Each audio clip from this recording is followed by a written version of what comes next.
আসসালামু আলাইকুম রহমতুল্লাহি অবরাকাতু। নারীরা নিয়মিত নামাজ পড়ে, রোজা রাখে, পর্দা করে, যত নেক আমল করেন তারপরেও তারা জাহান্নামে যাবেন যদি এই কাজগুলো করে থাকেন। অথচ মহিলাদের জান্নাতে যাওয়া অনেক সহজ। রাসূলুল্লাহ সাল্লাল্লাহু আলাইহি ওয়াসাল্লাম বলেছেন, মেয়েরা 4টি কাজ করলে সহজেই জান্নাতে যেতে পারবে। নাম্বার 1, 5 ওয়াক্ত নামাজ পড়লে। নাম্বার 2, রমজান মাসে রোজা রাখলে। নাম্বার 3, সতীত্বের হেফাজত করলে, পর্দা রক্ষা করে এবং ব্যভিচার থেকে বিরত থেকে। নাম্বার 4, স্বামীর খেদমত করলে, স্বামীকে খুশি করলে, স্বামীর কথা মতো চললে। এমন নারীর জন্য জান্নাতের 8টি দরজাই খুলে দেওয়া হবে। যে কোনো দরজা দিয়ে ইচ্ছে মতো জান্নাতে প্রবেশ করতে পারবে। নারীরা যে কারণে জাহান্নামে যাবে সেগুলো হলো, নাম্বার 1, নামাজ ছেড়ে দেওয়া, বিশেষ করে ফজরের নামাজ। নারীদের মধ্যে অনেকেই ফজরের নামাজ কাজা করে। অনেক দিনদার মেয়েরাও 5 ওয়াক্ত নামাজ পড়ে আর ফজরের নামাজ কাজা করে। রাসূলুল্লাহ সাল্লাল্লাহু আলাইহি ওয়াসাল্লাম ফজরের নামাজের প্রতি অনেক তাগিদ দিয়েছেন। ফজরের 2 রাকাত সুন্নত নামাজ গোটা দুনিয়া থেকে উত্তম। নাম্বার 2, জাকাত না দেওয়া। বেশিরভাগ নারীরাই জাকাত দেওয়ার ব্যাপারে উদাসীন। রাসূলুল্লাহ সাল্লাল্লাহু আলাইহি ওয়াসাল্লাম বলেছেন, টাকার যেমন জাকাত আছে তেমনি গয়নার জাকাত আছে। যার 7.5 ভরি স্বর্ণ আছে তাকে জাকাত দিতে হবে। একজনের আলমারি ভর্তি স্বর্ণ আছে এবং রূপার গয়না আছে, তারপরেও জাকাত দেয় না। জাকাত না দিলে এই গয়নাগুলোই কিয়ামতের ময়দানে সাপ হয়ে দংশন করবে। রাসূলুল্লাহ সাল্লাল্লাহু আলাইহি ওয়াসাল্লাম বলেন, ওই সাপের 1 ফোঁটা লালা যদি পৃথিবীতে পড়ে তাহলে পৃথিবী বিষে তামা হয়ে যেত, কোনো কিছুই জন্ম নিত না। নাম্বার 3, ফরজ গোসল করা। অনেক নারীরাই আছে যাদের গোসল ফরজ হওয়া সত্ত্বেও গোসল করে না, নাপাক অবস্থায় চলাফেরা করে, নামাজ পর্যন্ত পড়ে না অলসতার কারণে। এই অবস্থায় মৃত্যুবরণ করলে জাহান্নাম ছাড়া আর কোনো উপায় থাকবে না। নাম্বার 4, নেইল পালিশ লাগানো। অনেক মেয়েরা নেইল পালিশ লাগিয়ে থাকে। অনেকেই নেইল পালিশ লাগিয়ে উজু করে, নামাজ আদায় করে। নেইল পালিশ লাগানোর ফলে উজু হয় না, উজু না হলে নামাজ হয় না।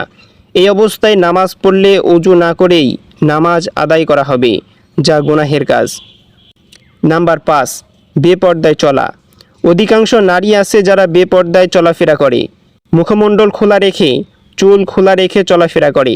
নারীদের চুল পুরুষরা দেখলে গুনাহ হয়ে থাকে। শুধু নারীরা গুনাহ করছে না, ওই নারীকে দেখে পুরুষ জাহান্নামী হবে। এই পুরুষগুলো যতটা গুনাহ করছে প্রত্যেকটা গুনাহের অংশ ওই নারীকেও নিতে হবে। নাম্বার 6, কৃপণতা করা। অধিকাংশ নারীরা কৃপণ হয়ে থাকে, অনেক সম্পদ থাকা সত্ত্বেও দান করে না। রাসূলুল্লাহ সাল্লাল্লাহু আলাইহি ওয়াসাল্লাম বলেছেন, দানকারী আল্লাহর নিকটতম, জান্নাতের নিকটতম, মানুষের নিকটতম, জাহান্নাম থেকে দূরে। আর যারা দান করে না তারা আল্লাহ থেকে দূরে, জান্নাত থেকে দূরে, মানুষ থেকে দূরে, জাহান্নামের নিকটতম। নাম্বার 7, কুরবানি করা। যেসব নারীর উপর জাকাত ফরজ হয় তাদের জন্য কুরবানি ওয়াজিব হয়। অধিকাংশ নারীরা স্বামীর উপর নির্ভরশীল হয়ে থাকে, নিজের উপর কুরবানি ওয়াজিব জেনেও কুরবানি করে না, এসব ব্যাপারে কোনো খোঁজ খবর রাখে না। নাম্বার 8, গীবত করা। অধিকাংশ নারীর স্বভাব এমন, তারা কয়েকজন একসাথে হলে কথা না বলে থাকতে পারে না। তাদের বিষয়বস্তু হলো গীবত করা। গীবত করতে করতে তারা জাহান্নামের দরজায় পৌঁছে যায়। নাম্বার 9, বিধর্মীদের অবলম্বন করা। রাসূলুল্লাহ সাল্লাল্লাহু আলাইহি ওয়াসাল্লাম বলেন, যারা বিধর্মীদের কালচার গ্রহণ করে, সেই কালচার মোতাবেক চলে, তারা জাহান্নামী হবে। কিন্তু এখনকার বেশিরভাগ নারীরা বিধর্মীদের কালচার গ্রহণ করেছে, তাদের আদর্শ মনে করেন।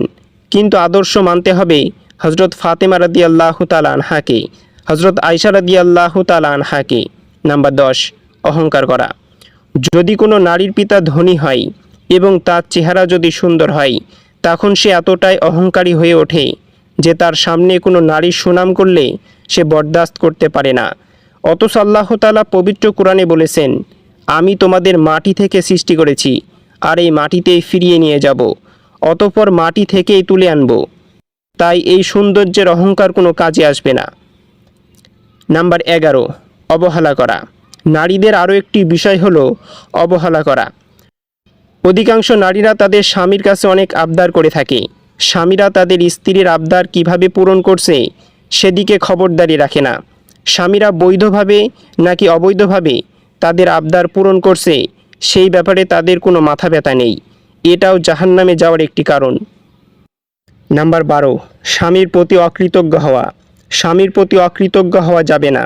যেসব নারীরা স্বামীর প্রতি অকৃতজ্ঞ করে তারা জাহান্নামে যাবে।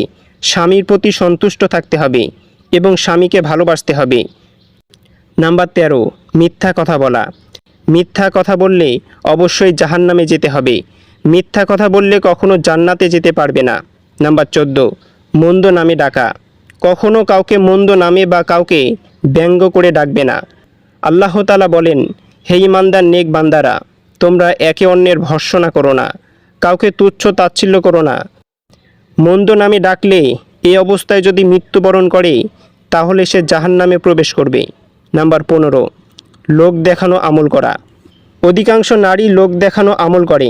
কোনো পুত্রবধূ তার শাশুড়ির ভয়ে কিংবা লোকে কি বলবে এটা ভেবে আমল করে।